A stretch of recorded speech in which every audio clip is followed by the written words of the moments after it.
बाब 3। वो नुकसान जो नज़र नहीं आता, खुदी, हदें और शनाख्त का ज़वाल। इंसानी आदत का सबसे ख़तरनाक पहलू ये नहीं कि हम किसी एक इंसान से जुड़ जाते हैं, बल्कि ये है कि इस जुड़ाव की कीमत हमें अपनी ज़ात से चुकानी पड़ती है। ये नुकसान शोर नहीं मचाता, ये चीखता नहीं, ये किसी एक दिन में ज़ाहिर नहीं होता।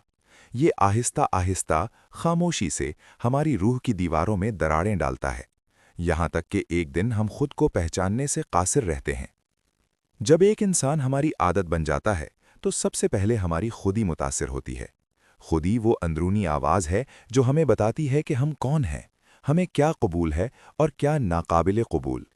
मगर आदत के बाद ये आवाज़ मध्यम होने लगती है।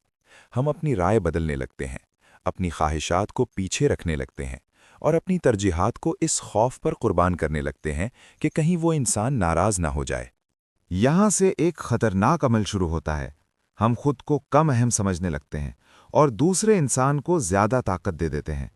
उसकी खुशी हमारे फैसलों की बुनियाद बन जाती है, उसका रवैया हमारे मूड का तयन करने लगता है और उसकी खामोशी हमारे दिल की धड़कन तेज़ कर देती है। इस मरहले पर हम मोहब्बत में नहीं होते, हम खौफ में होते हैं। खौफ इस बात का कि अगर हमने अपनी बात कही तो शायद वो दूर हो जाए। खौफ इस बात का कि अगर हमने हद मुकर्रर की तो शायद ताल्लुक टूट जाए।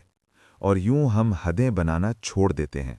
हम वो सब बर्दाश्त करने लगते हैं जो कभी हमारी इज्जत नफ्स के खिलाफ था। हदें इंसान को दूसरों से जुदा नहीं करती, बल्कि खुद से जोड़ती हैं। मगर जब किसी इंसान की आदत हो जाए तो हदें हमें गैर ज़रूरी लगने लगती हैं।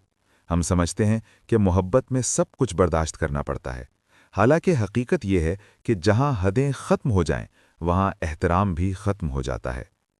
इस खामोश नुकसान की एक शक्ल ये भी है कि हम अपनी शनाख्त खोने लगते हैं। हम अपनी खुशियों को महदूद कर लेते हैं, अपने मशागिल तर्क कर देते हैं और अपनी दुनिया को एक इंसान के गिर्द समेट लेते हैं।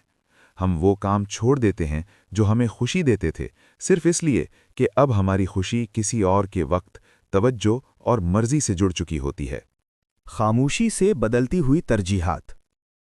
शुरू में हम सब कुछ शऊरी तौर पर करते हैं। हम किसी से बात करते हैं, वक्त देते हैं, उसकी राय सुनते हैं। मगर जब वो इंसान आदत बन जाता है तो हमारी तरजीहात बदलने लगती हैं। हम अपने फैसले उसके मूड के मुताबिक करने लगते हैं। हमारी खुशी उसके रवैये से जुड़ जाती है। हम ये नहीं पूछते कि मैं क्या चाहता हूं, हम ये सोचने लगते हैं कि वो क्या चाहेगा। ये तब्दीली इतनी आहिस्ता होती है कि हमें एहसास ही नहीं होता कि हम अपनी जिंदगी की स्टीयरिंग किसी और के हाथ में दे चुके हैं। खुदी का धुंधला जाना। सबसे गहरा नुकसान खुदी का होता है। वो खुदी जो हमें मुनफरिद बनाती थी, जो हमें बोलना, इनकार करना और अपनी हद मुकर्रर करना सिखाती थी। जब कोई इंसान आदत बन जाए तो हम खुद को उसके मुताबिक ढालने लगते हैं। हम अपनी बात कहना छोड़ देते हैं ताकि नाराज़गी ना हो। हम अपनी तकलीफ छुपा लेते हैं ताकि वो दूर ना हो जाए। हम खुद को छोटा करते जाते हैं और उसे बड़ा देखने लगते हैं। ये वो मुकाम होता है जहां इंसान दूसरों के लिए जिंदा रहते रहते खुद के लिए मरना शुरू कर देता है। जज्बाती थकन जिसका नाम कोई नहीं लेता। एक और नुकसान जो नज़र नहीं आता वो है जज्बाती थकन। हम थके हुए होते हैं मगर समझ नहीं आता क्यों। हम बेचैन होते हैं मगर वजह नहीं जान पाते। हम हर वक्त मोहतात रहते हैं, क्या कहना है क्या नहीं कहना, कहीं वो नाराज़ तो नहीं, कहीं वो बदल तो नहीं गया। ये मुसलसल जहनी दबाव इंसान को अंदर से खाली कर देता है। मुस्कुराहट रह जाती है मगर उसके पीछे ताकत नहीं रहती। खुद पर शक करने की बीमारी। जब किसी इंसान की मौजूदगी हमारी आदत बन जाए तो हम अपने फैसलों पर भी शक करने लगते हैं।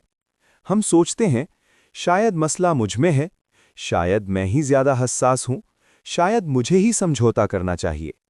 यूं आहिस्ता आहिस्ता हम अपनी अक्ल, अपनी सोच और अपनी फहम पर भरोसा खो देते हैं।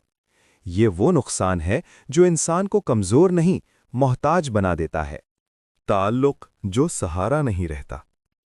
एक सेहतमंद ताल्लुक इंसान को मजबूत बनाता है, मगर जब ताल्लुक आदत बन जाए तो वो सहारा नहीं, सहारे की शर्त बन जाता है।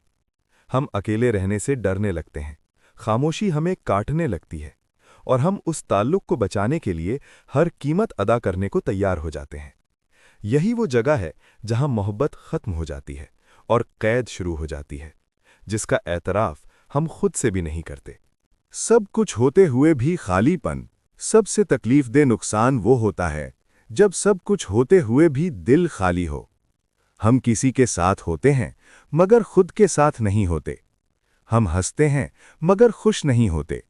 हम जीते हैं मगर जिंदा महसूस नहीं करते। ये खालीपन बाहर से दिखाई नहीं देता, लेकिन अंदर एक खामोश चीख बनकर गूंजता रहता है। ये तमाम नुकसानात इसलिए ज्यादा खतरनाक हैं क्योंकि ये हमें खबरदार नहीं करते। ये आहिस्ता आहिस्ता हमें हमसे छीन लेते हैं। और सबसे बड़ा अलमिया ये होता है कि हम उसे मोहब्बत समझते रहते हैं, जबकि हकीकत में हम एक ऐसी कैद में होते हैं जिसके दरवाजे बाहर से नहीं, अंदर से बंद होते हैं। अगले बाब में हम इसी हकीकत को बेनकाब करेंगे। क्या वाकई ये मोहब्बत थी या सिर्फ एक खूबसूरत कैद? बाब 4, मोहब्बत नहीं, ये कैद थी।